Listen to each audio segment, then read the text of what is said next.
বাড়িতে হয়েছে কুমড়ো গাছ। পাতাগুলো খুব বড় বড়, কিন্তু কচিও আছে। এই পাতাগুলো ছিঁড়ে নেব।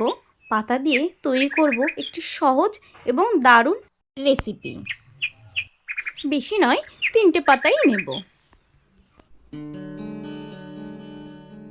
নিয়ে নিয়েছি কিছু কুমড়ো ফুল। কুমড়ো ফুলগুলো বাজার থেকে কেনা, গাছে হয়নি। পাতাগুলো খুব বড়, কিন্তু কচি আছে বেশ।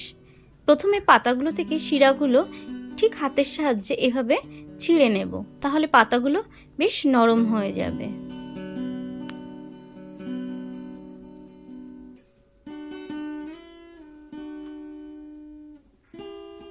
পাতাগুলো বেশ বড় হওয়ার কারণে 2 টুকরো করে নেব।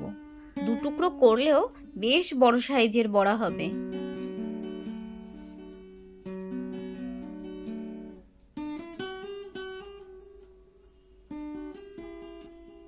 ফুলের যে বোটাটা আছে সেটা আমরা কেটে ফেলবো। আর যে পরাগ আছে ভেতরে, সেটা খাওয়ার জন্য পোকা পিঁপড়ে অনেক কিছুই আসে, সেগুলোকে ঝেড়ে পরিষ্কার করে নেব।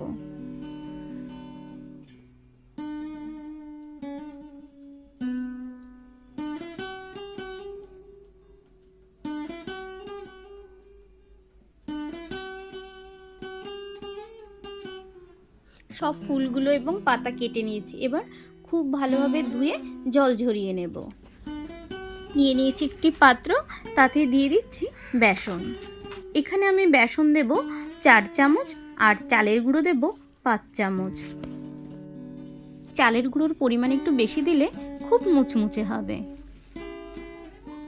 দিয়ে দেব 2টি লঙ্কা কুচি আর দেব সামান্য কালো জিরে। দেব স্বাদ অনুযায়ী নুন আর সামান্য হলুদ গুঁড়ো। দিয়ে দেব 1/2 চামচ চিনি। চিনিটা অবশ্যই দেবেন, খেতে মিষ্টি হবে না, কিন্তু খুব টেস্ট হবে। অল্প অল্প জল দিয়ে ব্যাটারটি গুলে নেব। একবারে বেশি জল দিতে যাবেন না, তাহলে অনেক সময় পাতলা হয়ে যেতে পারে। তার জন্য আমি অল্প অল্প জল দিচ্ছি আর ব্যাটারটি গুলে নিচ্ছি। ঘনত্বটি ঠিক এরকম হবে, খুব বেশি পাতলাও নয়, খুব বেশি গাঢ়ও নয়।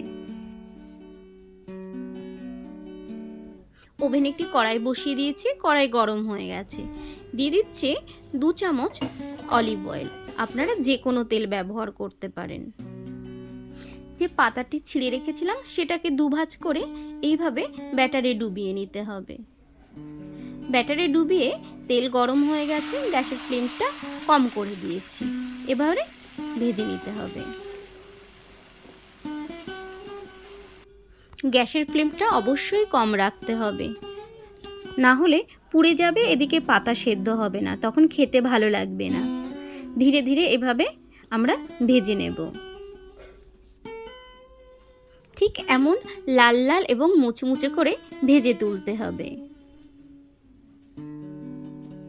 2টি খুন্তির সাহায্যে বড়াটাকে তেল ঝরিয়ে নেব।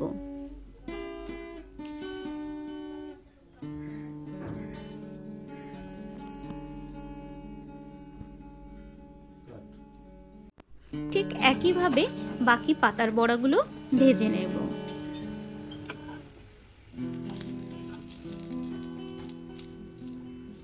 ফুলগুলোকেও ঠিক একইভাবে ব্যাটারে ডুবিয়ে ভেজে তুলব।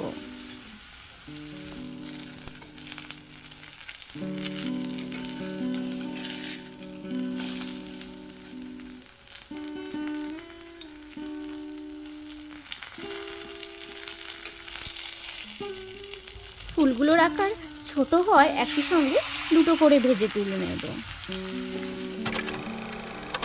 আমাদের বড়া একদম রেডি খাওয়ার জন্য। নিরামিষ দিনে ডালের সঙ্গে এরকম বড়া হলে তো কোনো কথাই নেই। আপনারাও বাড়িতে তৈরি করুন, খান। আর আমার রেসিপিটি কেমন লাগলো কমেন্টস করে জানাতে ভুলবেন না। ভালো লাগলে লাইক শেয়ার করবেন। এরকম রেসিপি দেখতে হলে চ্যানেলটি অবশ্যই সাবস্ক্রাইব করবেন। Thank you.